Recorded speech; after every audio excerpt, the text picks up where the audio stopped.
Hello everyone. आज का topic रहेगा हमारा पार्टनरशिप डीड। पार्टनरशिप डीड का मीनिंग क्या होता है ये हम पढ़ते हैं अभी। देखो, जैसे हमने पढ़ा था कि पार्टनरशिप जो है एक एग्रीमेंट का रिजल्ट है, यानी कि एक एग्रीमेंट का आउटकम है पार्टनरशिप। तो एग्रीमेंट है तो यानी कि certain terms and condition agree की गई है सभी पार्टनर्स की, और जो जिन टर्म्स एंड कंडीशन पर सब लोग एग्री हुए हैं उसी को हम क्या बोलते हैं, एग्रीमेंट बोलते हैं। ठीक है। सच टर्म्स एंड कंडीशन और मे बी इधर ओरल और रिटन। ये जो टर्म्स एंड कंडीशन है यानी कि वो जो एग्रीमेंट है वो या तो ओरल हो सकता है या रिटन हो सकता है। ठीक है। तो लॉ जो है इसको कोई कंपलसरी नहीं करता कि जो है आपको जो एग्रीमेंट को रिटन में ही बनाना है। ठीक है। अंडर पार्टनरशिप लॉ इस चीज़ को कोई कंपलसरी नहीं करता है। तो ओरल एग्रीमेंट भी हो सकता है और रिटन एग्रीमेंट भी हो सकता है, लेकिन मिसअंडरस्टैंडिंग्स और डिस्ट्रीब्यूट्स को कम करने के लिए it's better to always to maintain a written agreement जो कि ड्यूली साइंड किया जाए और रजिस्टर्ड किया जाए under the act, partnership act 1932 के अंडर। ओके। जब एक एग्रीमेंट को रिटन फॉर्म में और सभी पार्टनर्स के द्वारा साइन किया जाता है और रजिस्टर्ड किया जाता है पार्टनरशिप एक्ट 1932 के अंडर, तो वही एग्रीमेंट हमारा पार्टनरशिप डीड कहलाने लग जाता है। ठीक है। आर्टिकल ऑफ पार्टनरशिप कहलाने लग जाता है। अब हम देखते हैं इसमें क्या क्या इंक्लूड किया जाता है, यानी कि इसमें क्या क्या पॉइंट्स इंक्लूड किए जाते हैं, क्या क्या टर्म्स एंड कंडीशन लिखी जाती है। देखो, पहला है name and address of the firm. Firm के नेम और एड्रेस के बारे में लिखा जाता है। Name and address of the partners, type and nature of the business firm purpose to do, यानी कि किस टाइप का और किस नेचर का बिजनेस फर्म काम करने जा रही है, बिजनेस करने जा रही है। इंटरेस्ट ऑन कैपिटल की क्या रेट रहेगी या फिर दिया जाएगा या नहीं दिया जाएगा। ड्राइंग किस लिमिट तक ड्रॉ कर सकते हैं partners for their personal use. Interest on drawing क्या चार्ज की जाएगी या नहीं की जाएगी। फिर है प्रॉफिट शेयरिंग रेशियो क्या रहेगा, इक्वल रहेगा या अनइक्वल रहेगा। फिर है सैलरी, अगर कोई पार्टनर जो है ज़्यादा काम करता है या फिर सभी पार्टनर्स की सैलरी रहेगी या नहीं रहेगी, या फिर एक पार्टनर वर्किंग है और एक पार्टनर वर्किंग नहीं है तो वर्किंग पार्टनर की सैलरी रहेगी या नहीं रहेगी। गुडविल को कैसे वैल्यूएशन किया जाएगा, वैल्यूएशन ऑफ गुडविल का मेथड क्या रहेगा at the time of admission और रिटायरमेंट और डेथ के टाइम पर गुडविल का वैल्यूएशन कैसे किया जाएगा, इसके मेथड के बारे में बात की गई है। अकाउंटिंग पीरियड क्या रहेगी, यानी कि अकाउंट्स ऑफ फाइनल अकाउंट्स जो है फर्म के कब प्रिपेयर किए जाएंगे, कितने हाफ ईयरली किए जाएंगे, ईयरली किए जाएंगे। ठीक है। उसके बाद है method of recording of firms account. Firms के अकाउंट को रिकॉर्ड करने के क्या मेथड रहेंगे और उनको safely in books of accounts को कैसे रखा जाएगा। ऑडिटिंग कराई जाएगी फर्म्स के बुक्स की या नहीं कराई जाएगी, अगर कराई जाएगी तो ऑडिटर की अपॉइंटमेंट के कैसे की जाएगी, उसका method. Date of commencement of partnership, partnership की शुरू होने की जो डेट है वो उसको मेंशन किया जाता है। ड्यूरेशन ऑफ पार्टनरशिप, पार्टनरशिप कितने समय के लिए चलेगी या फिर कौन सा मोड रहेगा डिसोल्यूशन ऑफ पार्टनरशिप का, उसके बारे में भी इसमें लिखा जाएगा। फिर है कि use of decision of Garner versus मुरे केस। इसके अंदर ये है कि अगर कोई पार्टनर इंसॉल्वेंट हो जाता है तो हमने गार्नर वर्सेस मुरे केस को अप्लाई करना है या फिर अपना खुद से कोई रूल इसमें लिखा होगा कि हम कैसे उस इंसॉल्वेंसी को पूरा करेंगे। ठीक है। यूज़ होगा या नहीं होगा, यानी कि ये रूल, ये केस। देन है इन बैंक अकाउंट कैसे मेंटेन किए जाएंगे, चेक बुक पे कौन साइन करेगा, फर्म के नाम पे किए जाएंगे या पार्टनर के नाम पर बैंक अकाउंट खोले जाएंगे, ये देखा जाएगा। देन है rule to be followed in case of admission of partner, क्या रूल फॉलो किए जाएंगे एडमिशन ऑफ पार्टनर में। रूल और रिटायरमेंट, अगर कोई पार्टनर लेता है तो रिटायर अगर कोई पार्टनर होता है तो उस टाइम अकाउंट्स को कैसे सेटल किया जाएगा। देन है सेटलमेंट ऑफ डिस्ट्रीब्यूट्स, अगर लड़ाई झगड़े हो जाते हैं तो कैसे सेटलमेंट किया जाएगा, आर्बिट्रेटर को अपॉइंट किया जाएगा या नहीं किया जाएगा। Importance of partnership deed, partnership की इंपॉर्टेंस यही है कि अगर ओरली होती है तो उसका कोई प्रूफ नहीं होता है, रिटर्न होती है तो वो हमारे लिए प्रूफ के तौर पे काम कर सकती है और एविडेंस के तौर पे जो है काम कर सकती है, क्योंकि वो सबके द्वारा साइन की गई है, रजिस्टर्ड की गई है।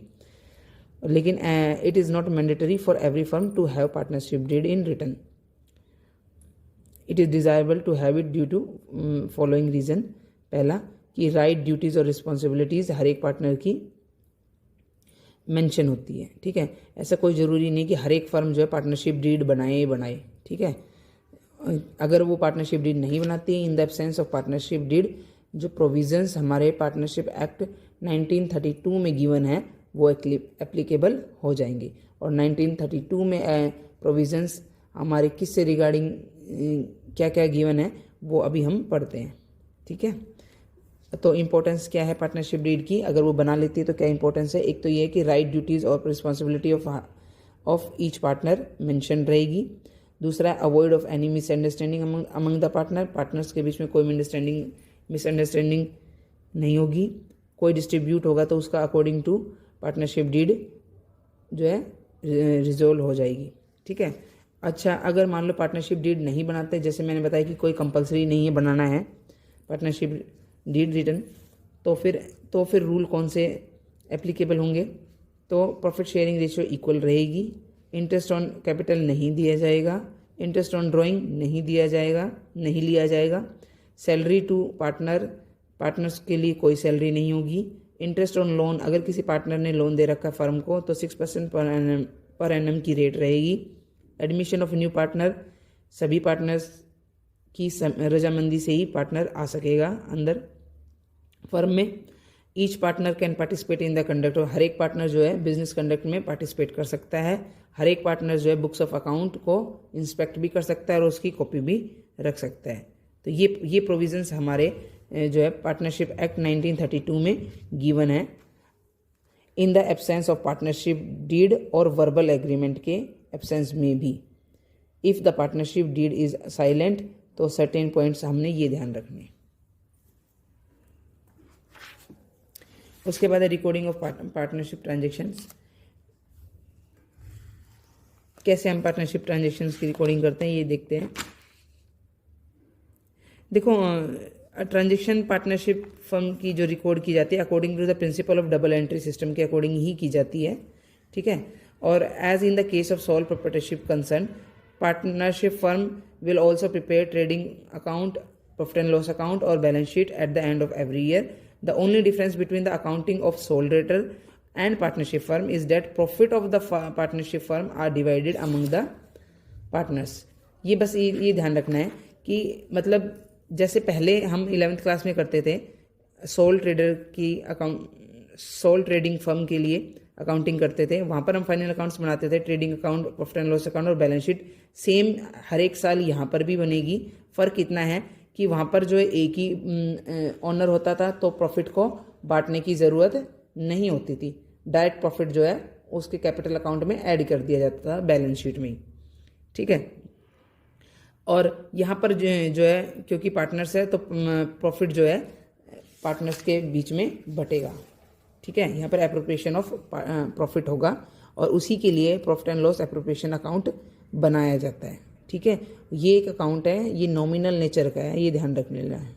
ये यानी कि ये समझो बिल्कुल जैसे हमारा प्रॉफिट एंड लॉस अकाउंट है ना, उसी नेचर का, सेम टू सेम, क्योंकि ये फर्म के नज़रिए से ही बनाया जाता है ये अकाउंट, कि ये अकाउंट इसमें क्रेडिट साइड जो आइटम होगी वो फर्म के नज़रिए से रहेगी और ये डेबिट साइड जो आइटम है ये भी फर्म के नज़रिए से, यानी कि फर्म के नज़रिए से देखना है कि फर्म का प्रॉफिट है तो क्रेडिट साइड, गेन और इनकम है तो प्रॉफिट क्या बोलते हैं क्रेडिट साइड, और एक्सपेंसेस और लॉसेस है तो डेबिट साइड। बस आपने ये ध्यान रखना है कि जैसे हम सोल ट्रेडिंग कंसर्न के अकॉर्ड में हम प्रॉफिट एंड लॉस अकाउंट बनाते थे, एक मिनट को,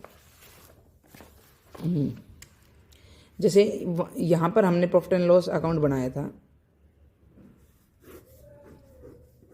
तो यहाँ पर हमारा नेट प्रॉफिट आया था।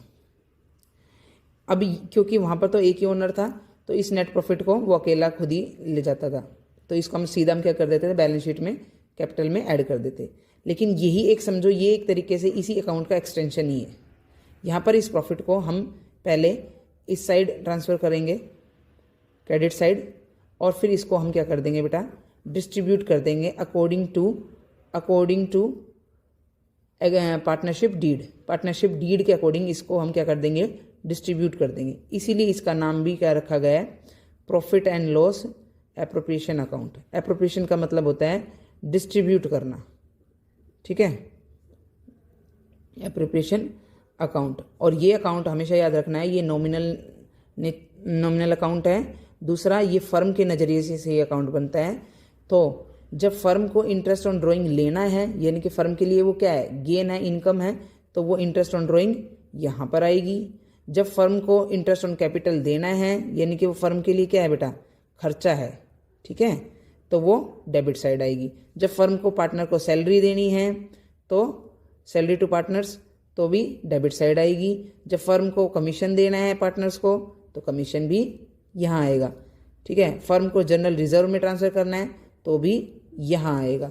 और लास्ट में हम बैलेंसिंग करके जो प्रॉफिट बचेगा आफ्टर ये सारी चीज़ें देने के बाद, पार्टनर्स को ये सब चीज़ें देने के बाद जो हमारा प्रॉफिट बचेगा उसको हम क्या करेंगे, profit transfer to partners capital account. उस प्रॉफिट को हम कहाँ ट्रांसफ़र कर देते हैं, पार्टनर्स के कैपिटल अकाउंट में। किस रेशो में, जो भी उनकी एग्रीड रेशो होगी अकॉर्डिंग टू पार्टनरशिप डीड, ठीक है। As per the partnership deed हम उसको क्या कर देंगे, बांट देंगे। ये ध्यान रखना है, यहाँ पर कई बार कैपिटल अकाउंट दिखाई देगा आपको, कई बार यहाँ पर करंट अकाउंट देगा। ये